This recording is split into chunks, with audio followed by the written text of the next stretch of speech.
ఈరోజు ఈ దేశంలో ఐఏఎస్లైనా ఐపీఎస్లైనా ఐఎఫ్ఎస్లైనా వివిధ ఉన్నతాధికారులు మా ప్రభుత్వంలో పనిచేస్తున్న వాళ్ళు నన్ను కలవడానికి వచ్చినప్పుడు వాళ్ళతో మాట్లాడుతున్న సందర్భంలో నేను వాళ్ళని అడుగుతుంటాను, మీ స్కూల్ ఎడ్యుకేషన్ ఎక్కడా, మీ కాలేజ్ ఎడ్యుకేషన్ ఎక్కడా.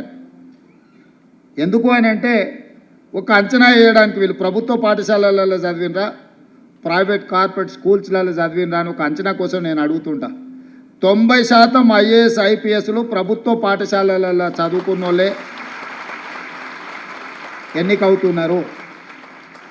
అదేవిధంగా రాజకీయ నాయకులు ముఖ్యమైన హోదాలలో రాణించిన వాళ్ళు ఈ దేశం మొత్తం మీద చూడండి.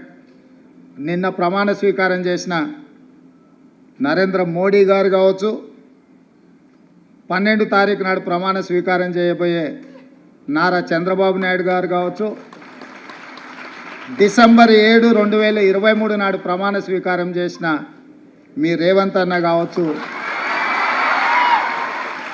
మేమందరం ప్రభుత్వ పాఠశాలల్లో చదువుకొని ఈ స్థాయికి వచ్చినాం. మేము ఈ స్థాయికి రావడానికి కారణం మా తల్లిదండ్రుల కంటే కూడా ఆ పాఠశాలల్లో చదువులు చెప్పిన గురువులదే. నేను ఎందుకు ఈ అంశాన్ని గుర్తు చేస్తున్నా అంటే మా ప్రభుత్వం బాధ్యత తీసుకున్న వెంబడే బుర్రా వెంకటేశం గారిని ఎడ్యుకేషన్ సెక్రటరీగా నియమించి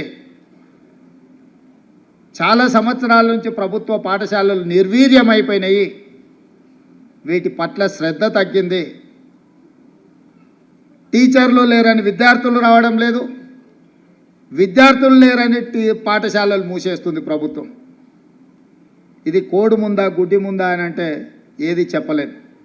ప్రభుత్వం టీచర్లను పెట్టకపోతే విద్యార్థులు ఎట్లాగూ రారు. విద్యార్థులు రావడం లేదనే నెపంతో సింగిల్ టీచర్ పాఠశాలలు అన్నిటిని కూడా మూసేసే పరిస్థితి వచ్చింది. ఇదే కాకుండా కొన్ని స్కూళ్ళల్లో 8-9 మంది విద్యార్థులు ఉంటే 10-12 మంది టీచర్లు ఉంటున్నారు. అంటే వివిధ సబ్జెక్ట్స్ చెప్పడానికి ఆ టీచర్లు అవసరం, వివిధ తరగతుల కోసం ఇది ఒక సమస్యగా మారింది. వీటన్నిటినీ దృష్టిలో పెట్టుకొని తక్షణమే మెగా డిఎస్సి నోటిఫికేషన్ ఇవ్వాలి. సింగిల్ టీచర్ స్కూళ్ళను కూడా ముయ్యడానికి వీల్లేదు. తండాలలో, గూడాలలో, మారుమూల ప్రాంతాలలో ప్రభుత్వ పాఠశాలలను నిర్వహించడం ద్వారా పేదలకు, దళితులకు, గిరిజనులకు విద్యను అందుబాటులోకి తీసుకురావాలి.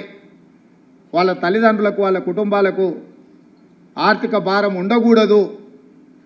వాళ్ళ ప్రాంతాలను వదిలి ఇతర ప్రాంతానికి వెళ్ళి పిల్లల్ని చదివించాలి అని అంటే తల్లినో తండ్రినో రోజంతా కూలికి వెళ్ళకుండా వ్యవసాయం పనులు మానుకొని వాళ్ళు వెళ్ళాల్సిన పరిస్థితి.